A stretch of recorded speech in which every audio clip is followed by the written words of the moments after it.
course only, MSc and MST. In addition to the MS program, we have two PhD programs, PhD in electrical engineering and PhD in computer engineering. Both PhD programs can be followed as BS entry or advanced entry. BS entry basically means that you enter the program, the PhD program, as a BS student, and advanced entry is for those who enter the program as a student who already has an MS degree. In addition to these programs, we have some joint programs and some upcoming programs. We have an MS in Data Science, which is joint with the Khoury College of Computer Sciences. We have MS in Robotics, which is joint with Department of Mechanical Engineering and Khoury College of Computer Sciences. We have MS in Internet of Things, which is joint with the Institute of Wireless Internet of Things and Khoury College of Computer Sciences. We have MS in Wireless Network Engineering. This is joint with the Institute for Wireless Internet of Things. Another program is MS in Applied Physics and Engineering, which is joint with the Department of Physics. We have MS in Artificial Intelligence, joint with Khoury College of Computer Sciences and some other departments in the College of Engineering. This is an upcoming program. MS in Semiconductors. This is a program that is upcoming again. Start taking incoming students in this program next year. We have also two other programs, MS-ECEL, which is joint with the Gordon Institute for Leadership. This is MS in Electrical and Computer Engineering Leadership. And in addition to that, we have also a degree MS-ECE, which is MS in Electrical and Computer Engineering, plus a leadership certificate. This leadership certificate is given by the Gordon Institute of Leadership. At this point, we are active in 3 campuses in Boston, Seattle, and Auckland. In Boston campus, we actually offer all those programs that I just said. In Seattle, we offer 3 MS programs, and I will, 1 MS program in 3 concentrations that I will talk about a little bit later. In Auckland, we have a PhD program in electrical engineering, as well as MS in semiconductors. All our programs can be pursued, MS programs can be pursued full-time or part-time, and all our courses are 4 semester hours. Typical course load for students who are an F1 visa, that is full-time students, is 8 semester hours per semester, and for part-time students is 4 semester hours per semester. And international students must be registered as full-time. Okay. Next slide, please. Okay, this is basically what I said and the time that it takes for each program. As you see, there are 3 programs here, PhD programs here. For a PhD program, it takes usually 4 to 5 years to complete the program, and it depends, of course, on the progress of your research, as well as whether you enter the program with a BS degree or with an MS degree. For MS in Electrical and Computer Engineering, we have 2 tracks, course-only track and thesis track. Each of them take approximately 1.5 and 2 years. The course-only track is a more straightforward way and more predictable how long it takes, and 1.5 and 2 years depends on whether you go on co-op or you decide not to go on co-op. Next slide, please.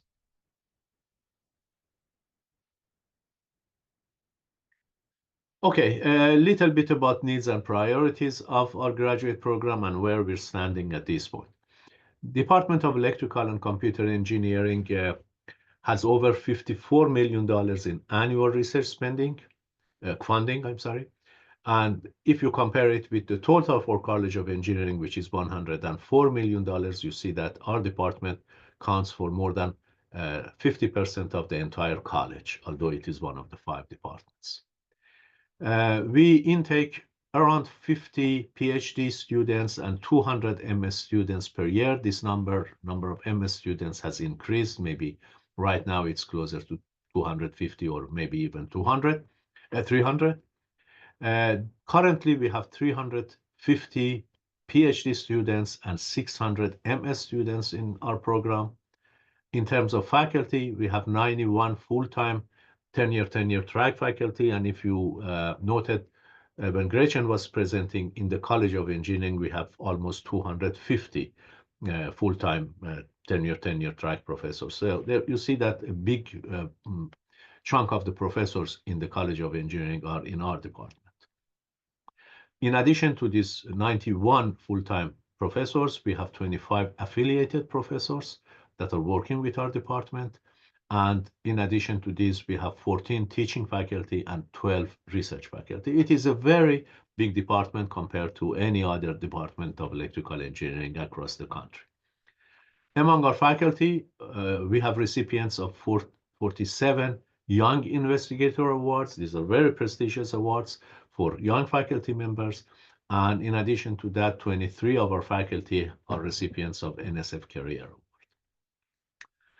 And with this faculty and our infrastructure, we're expanding our research infrastructure and funding every year by year, with good and healthy increase from one year to another year. And in order to do that, we need good graduate students. We need graduate students who can help us with our research, with presentations, with conferences, and their skills can complement the skills of the faculty in the department to achieve the goals of their research.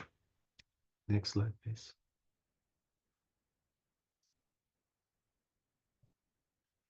Okay, I don't want to go over everything here. A lot of research in the faculty is centered in research centers. We have numerous research centers, I think total of 13 or 14 research centers. And I've listed them here. You know, for example, you have some of these research centers are funded by outside, by NSF, by NIH, by other organizations, government organizations, or by industry from outside. Some of them are funded by the faculty inside the department. The list of these centers is given here. Institute for Experiential AI, Institute for Experiential Robotics, Nanosystems Innovation, Center for Awareness and Localization of Explosive-Related Threats, ALERT. This is funded by the Department of Homeland Security. Center for Ultra-Wide Area Resilient Electric Energy Transmission Networks, funded by NSF, National Science Foundation, and many other centers, you know, that are focused on different areas of research. I think, you know, if you look at the different areas of research in electrical engineering, almost all of them are included in our department somehow. Okay. Next slide, please. And by the way, before talking about this slide, I have to add that it doesn't mean that all research in the department is done in centers. Good amount of research is done individually by faculty or by smaller groups of faculty. So research in centers, of course, is a big chunk of the research, but it's not the only chunk of the research in the department. Now, a little bit about the structure of our programs. Our MS program, whether it is MS course only or MS thesis, can be pursued in 7 concentrations that are listed here: communication, control, and signal processing, computer systems and software, computer vision, machine learning, and algorithms, electromagnetics, plasma, and optics, hardware and software for machine intelligence, microsystems, materials and devices, and power systems, power electronics, and motion control. These are the 7 concentrations that when you apply to the department, you have to select one of these concentrations. You have to also select whether you opt for thesis or course only. Next slide, please. And these were for MS programs. In order to complete the MS, if you're in the MS course only track, you have to take 8 graduate level courses, all our courses are 4 semester hours, therefore you have to complete 32 semester hours. And there are certain conditions on these courses. At least 6 courses out of these 8 courses must be in your concentration.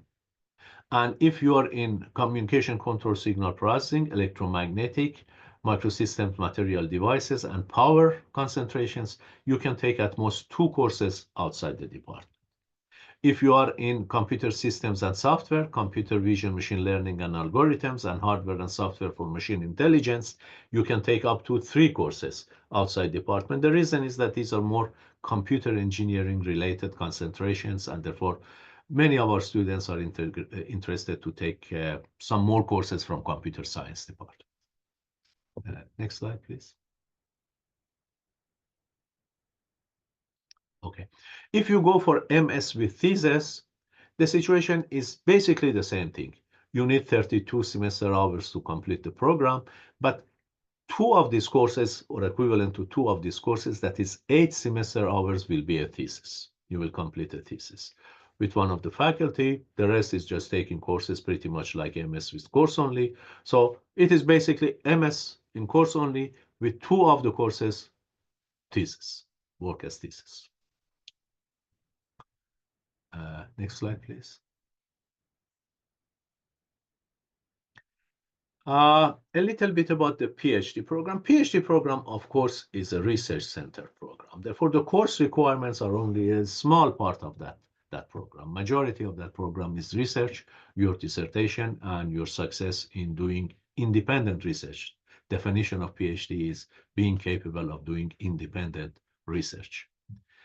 Now, as I told you, you can enter the PhD program as an advanced entry or as a BS entry student.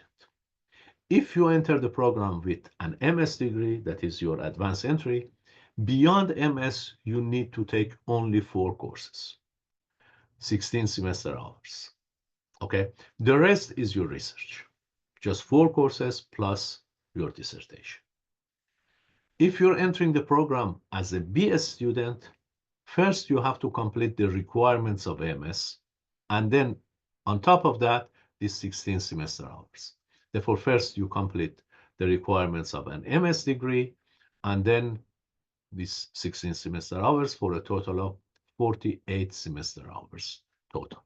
And of course, the research, your dissertation. Next slide, please. Okay, there are certain stages in completing the PhD program. I put them here. First, you have to pass your qualifying exam. Almost 1 year or a little bit over 1 year, maybe 15 months after you enter the program, you enroll in the PhD program, you have to take the qualifying exam. Qualifying exam is an exam in which you show that you're capable of doing research, as well as you show that you know the basics of electrical engineering that a PhD student must know. Okay. This exam is taken, as I told you, 15 months after you enter the program, and the result of the program is either pass or fail. A student has 2 opportunities to take the qualifying exam. So if, God forbid, you fail the first time, you have another chance to take the qualifying exam. At the same time, parallel to that, you can form your PhD committee. Your PhD committee is at least 3 professors who will oversee your research and give you guidance throughout your research, approve your research. And there are certain conditions on this. Usually students have a committee which is a little bit more than 3 members, 4 members, maybe some of them from industry join there. But overall, you know, this is the requirement of at least 3 members in your PhD committee. The next stage after you have formed your PhD committee is the proposal review stage. Therefore, you start working, you do your research, you define what you want to do, what your research focus is, exactly the problem that you want to solve, and present it as a proposal. Of course, you have worked on it, you have some results, maybe some publications that you have already done, and present this as a proposal to be reviewed by members of your committee. So in this proposal review, members of committee see what you're planning to do and approve it. Or sometimes they ask you to change this part or that part, give you some guidance in going forward with your research, and at the same time, see whether this proposal that you're proposing is doable, you're capable of doing that, or it is something that improves the front ends of knowledge, and is it something useful, something that contributes to the science in a meaningful way. And of course, after that, the final stage is your dissertation defense. Dissertation defense is basically when you have done all the work, you have written your dissertation, and you defend it in front of the PhD committee. Again, the structure is the same, but now you're presenting your final dissertation, all the research that you have done, and based on that, you complete your program. Of course, you have to have the course requirements as well at this point. In addition to these stages that I just covered, we have also annual reviews. All our PhD students are reviewed annually and given feedback to see whether they are in the right track, they're progressing well toward their research or not. And students receive a grade of satisfactory, needs improvement, or unsatisfactory. A student can have two unsatisfactory reviews, and if in the first unsatisfactory, after the first unsatisfactory, if it happens, the student is put on probation and will be reviewed in 6 months. And if the work is not still satisfactory, it will end their PhD program at that point. Next slide, please. Now, a little bit about requirements for admission. What is a successful application for admission? We don't require GRE at this point. So GRE is currently waived. We need, of course, English proficiency tests that could be TOEFL, IELTS, or Duolingo. The requirements are given here for TOEFL 95, for IELTS 7, and for Duolingo 150. We need letters of recommendation. We prefer academic letters of recommendation, but professional in terms of industry, from industry are also okay. But the preferred letters of recommendation are written by faculty, by your professors who know you better. Another factor that contributes to your admission is reputation of your BS or MS university, the university that you graduated from. We know actually many universities across the world, and therefore their reputation is also a contributing factor. The most important part that affects your success is your GPA and the grades that you have received in the most relevant courses to the concentration that you have selected. So this is the major contributing factor. And particularly for PhD admission, research activity is very important, and publications if you have. One more thing that I want to add here in terms of admission, the process for MS admission and PhD admission are quite different. PhD admission is done by the faculty. All PhD admitted students are supported for 15 semesters, which is basically 5 years, and faculty select the PhD students with whom they want to work and whom they want to fund. MS admission is done by the Graduate Affairs Committee. So it is done centrally by the department, not by individual faculty. A committee basically reviews MS applicants and decides on them, and it is rolling. I know that some of the questions at the end will be, I have applied, I haven't yet received the result. Well, we are doing that. We receive more than 2,000 applicants, and you have to review them gradually and get the results out. But PhD admission is done by the faculty. So if you are applying for the PhD program, sometimes it helps. First, I have to say that all applications for PhD are reviewed by our faculty. So all faculty have access to your files to select the students with the background that match their expertise or their needs at that. But it also helps that you contact the faculty by email maybe, that their research interests you think it's a good match to your background. Send them your CV and try to see if there are opportunities for working with them. But in general, even if you don't do that, be assured that your file will be reviewed. The faculty have access to your file, and they can select you. Next slide, please. Well, I've already said that, I covered that material, and well, the way that PhD admission works, and it is different from MS admission. Next slide, please. Okay, a little bit about availability of financial aid. As I told you, all PhD students who have been admitted to the program are considered as ECE fellows, and they are given 15 semesters of support funding. The funding covers entire tuition and the stipend per month. This can be in the form of different types of assistantships, TA assistantship, and research assistantship for PhD students. For MS students, we don't have teaching assistantship or research assistantship. We have hourly appointments, HCA, course assistants, hourly course assistants, which are paid hourly. These are not for all MS students. We have only a limited quota, and students who apply to this and who are qualified for those courses that we are offering here, they will be selected. So some students, some MS students, have the opportunity to work as HCAs and be paid hourly. This type of financial aid does not cover the tuition for you. Next slide, please. Then there is co-op and internship. I don't know, Gretchen, are you going to cover that in more detail, or I have to say something about it? I can talk about it a little bit further in, but I don't have a slide I will for cover it a so. little bit, and then you can maybe complete that. Yeah, Okay. great. We have two programs, as you know, and as was explained to you.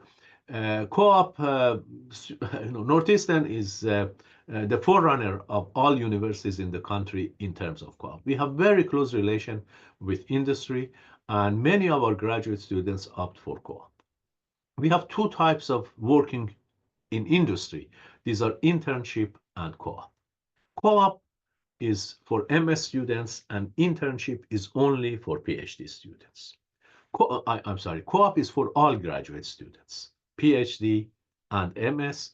Internship is just for PhD students. I'm sorry.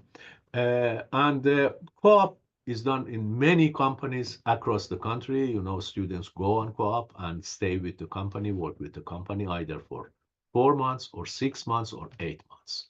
These are different times that students can go on co-op.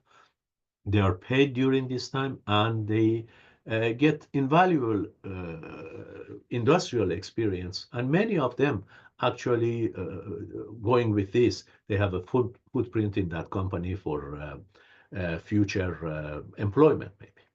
Actually, many of our students are employed by the companies for which they did internship or co-op. In addition to that, the money that you get, the stipend that you get from those companies help you to fund your studies here. Sorry.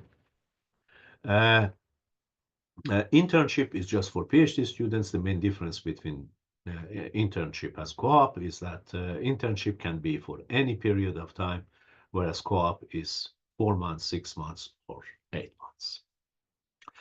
When I say any period of time, there is a limit on that, but it can be, for example, for 1 month or 2 months. Next slide, please. Real quick, the only thing I will add to that as well is we have a session for multidisciplinary co-op in this Wonder Week series, as well as one for our MGen co-op, which wouldn't apply to people who are in this multidisciplinary webinar specifically, but answers a lot of co-op questions. And those are going to be up on our YouTube page for anyone who either missed that session or wants a little bit more of a deep dive of co-op. Okay, where is in the world is Boston? Boston is a major metropolitan city in the United States. It is the city of culture and education. In Boston, we have many universities. 250,000 students are in Boston from all over the world. It's a very international city. There are people from all over the world in this city. There are people from all over the world at Northeastern University from, I think, more than 120 or 130 countries have representation at Northeastern University.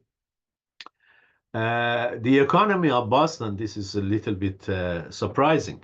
The economy of Boston area is comparable to Norway. And remember, Norway has oil. Okay. And this was actually surprising for me.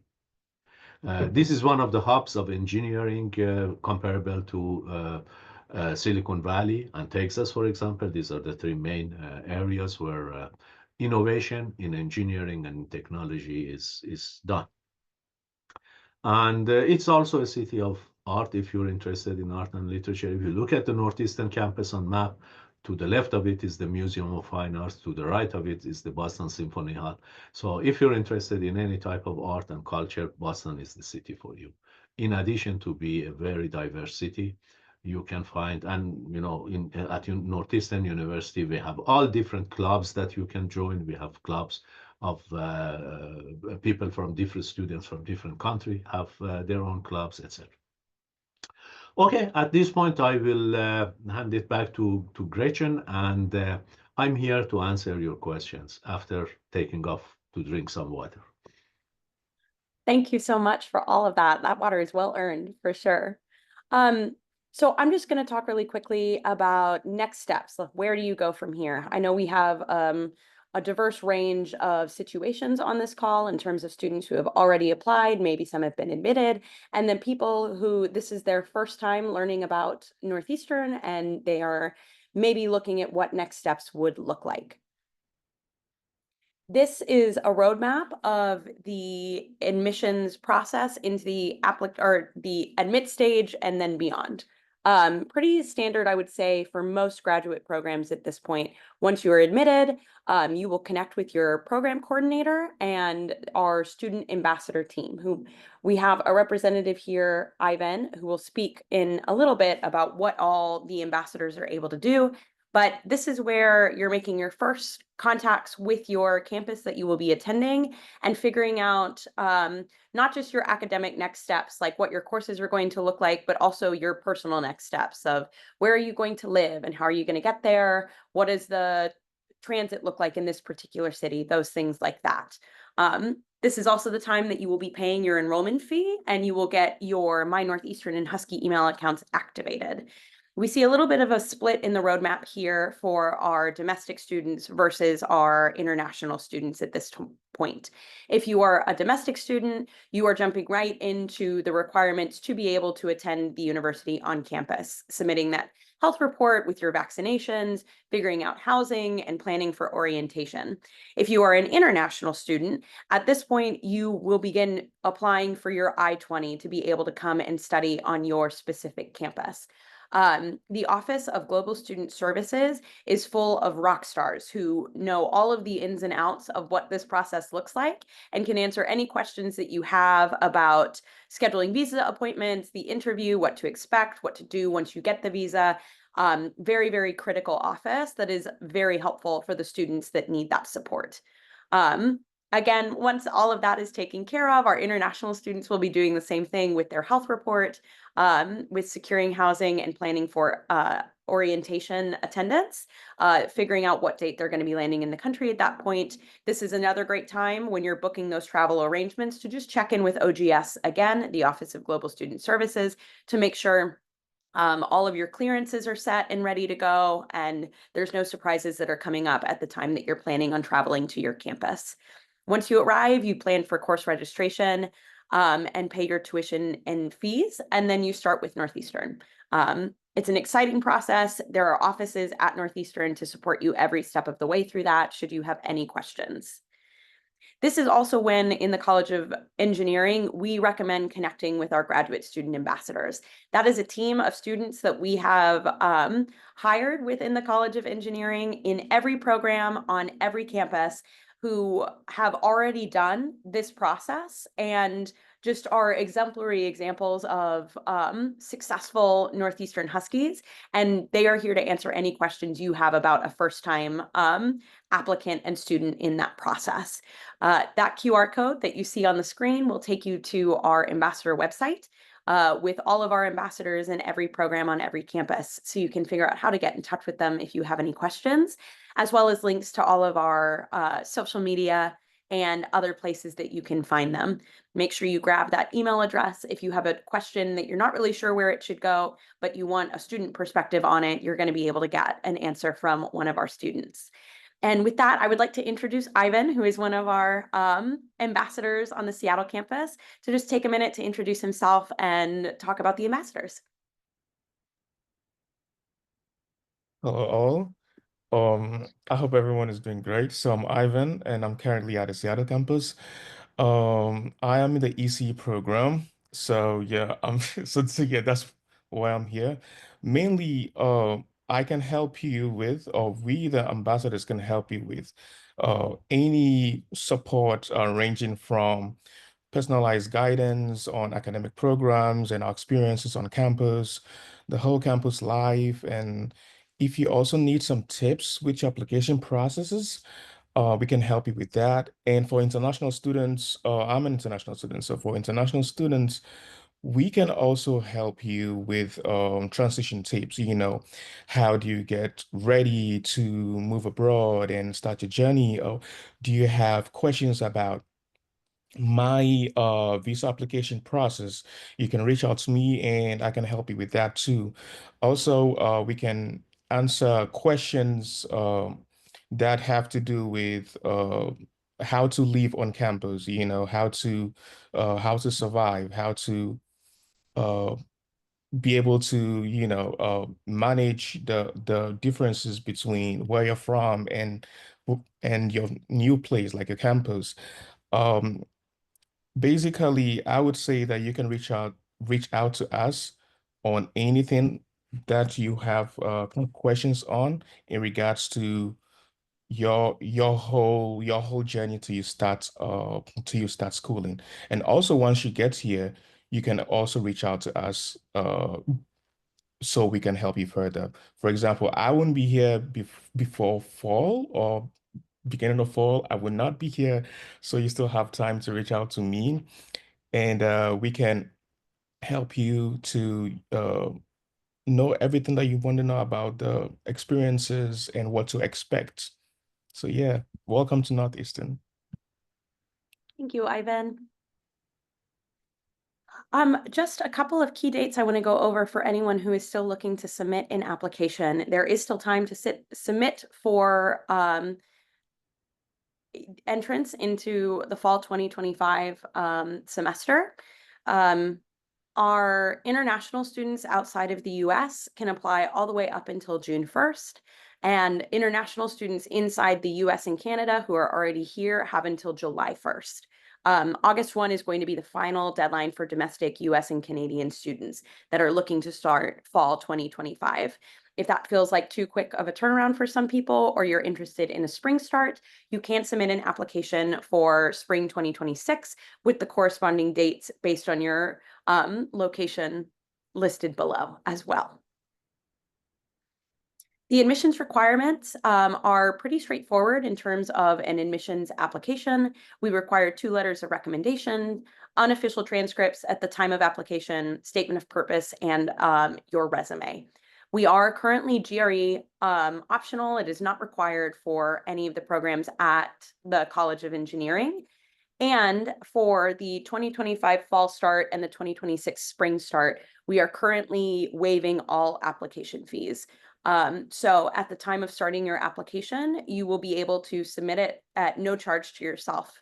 It's a really accessible initiative that we have started in the College of Engineering to make sure we can get applications in from all possible qualified students. So there is no waiver that you need to put in, anything like that. There's just not going to be a fee attached. We touched on this a little bit earlier about scores for your English proficiency exams. If you did not complete your undergrad in where the mode of teaching was in English at the campus you attended, the list of all of those specifically with the schools that require a TOEFL versus those that don't can be found on the COE admissions website if you have questions about the specifics of that. Another exciting initiative that we have in the College of Engineering right now is going to be our scholarship opportunities, specifically our 25% regional campus scholarship for the College of Engineering. That means that we have a stackable 25% tuition scholarship offered to all students admitted into the College of Engineering master's programs on regional campuses for fall 2025 and spring 2026. Campuses where this is available, again, it is for our master's students that are applying to Arlington, Miami, Oakland, Silicon Valley, Seattle, Vancouver, and Toronto. These scholarships cannot exceed 50%. You'll see on certain campuses that you apply to, there are different scholarships available in addition to this regional campus scholarship. For example, in Seattle, we are about to launch our robotics program, and there is a launch scholarship for that program that is stackable with this 25% scholarship. There's a couple of academic scholarships that are also available that you can stack with this regional campus scholarship as well. But all of those cannot exceed 50%, but that is as high up as you can stack it. And the scholarship is available for the duration of your time of study on those campuses. All of the logistics of those scholarships, again, can be found on the COE admissions page, where all of the breakdowns and requirements for those scholarships are available for you to review. This is all of the ways to get in contact with the admissions team. The most useful thing that I can tell you to take a picture of right now is going to be that coe-gradadmissions@northeastern.edu email. That is monitored by the admissions team. And if you have a question about your application or something about the admissions process, but you're not sure where to go, everyone on that email address is going to be able to get you to the right place. There's a couple of specific URLs for different parts of the application process or things related to COE information if you also want to take those down, but we can get all of that to you from that grad admissions email address. And I know we're pretty close to time, but we will do a quick Q&A. I think we've only got a couple of things in the chat right now to have to move through. Any questions that we're not able to get to, again, you can email coe-gradadmissions. You can reach out to us directly, and we'll get all of those answered for you. The recorded sessions, we upload them to YouTube after each session is completed. It takes a little bit of time for those to load, but they should be on our YouTube page by the end of the day. If I join a PhD program at Oakland campus, upon graduation, does the degree say anything about campus, where research was conducted, or do I just get a degree from Boston? That is a good question. I don't know if I know the answer. Ivan, Masood, I don't know if you have any information on that. Oh, you are on mute. Yeah, sorry. Again, you, of course, you won't receive a degree from Boston. Our degrees do not say from which part of the campuses, which campus you receive that. You will receive a PhD degree or whatever degree from Northeastern University. Wonderful. For the course-only option, can you take any ECE undergraduate courses? If you can, how many can you take? No, you can't. Requirement is 8 graduate courses. You can take any course, of course, here if you want, but that won't count as part of your MS program. I see a question about undergraduate academic performance challenges early in studies. I will say the application process, you know, one of the thoughts behind getting rid of a GRE is the idea that we can look at a student more fully as a person and not just a test taker in some way. I think if you want to be able to explain and talk about the challenges that you perhaps faced and have overcome and now adjusted your academic studies, the statement of purpose is a great place to write about that, to let us get to know who you are specifically. There are still minimum GPA requirements that are required for admission into the COE. So as long as you still meet those, however you want to talk about your academic journey that got you to here is up to you at that point.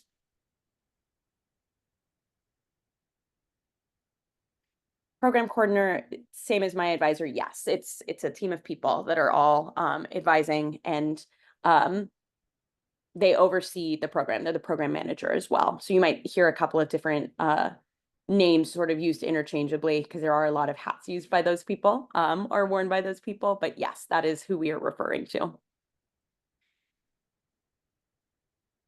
Scholarships in Boston, everyone who applies to the COE is considered for our Dean Scholarship at the time of admissions, and that does include Boston. I think Masood did a great job talking about some funding availability that is available to master's students, and then PhD obviously is covered differently. All scholarship information as those get updated or new things are added can be found on the COE admissions webpage.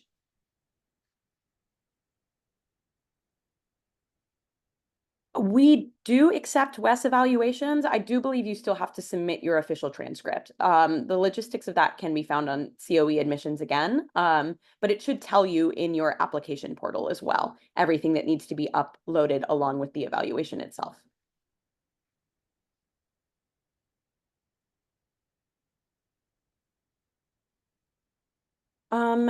I see there are many students at the master's level. Does it mean the research opportunities come by rarely and are very competitive? They are, yeah.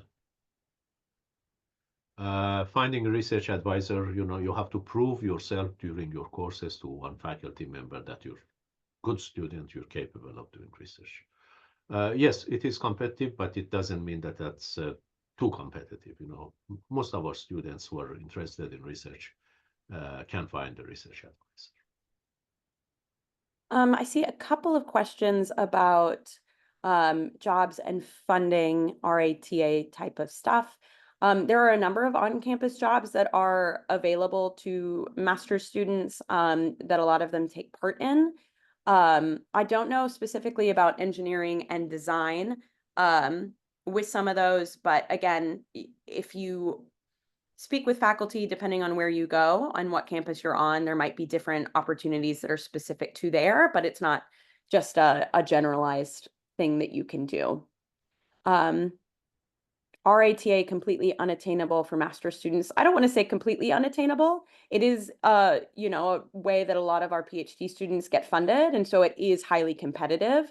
But I just had a session working with an ambassador on the Arlington campus who has been a TA before. So it is not impossible, but depending on where you go, I think it is going to influence the availability and the competitiveness of being able to do that. I did see a question about decisions. Again, we spoke a little bit to that. Decisions are still being made. The review process is very intense, particularly for PhD programs.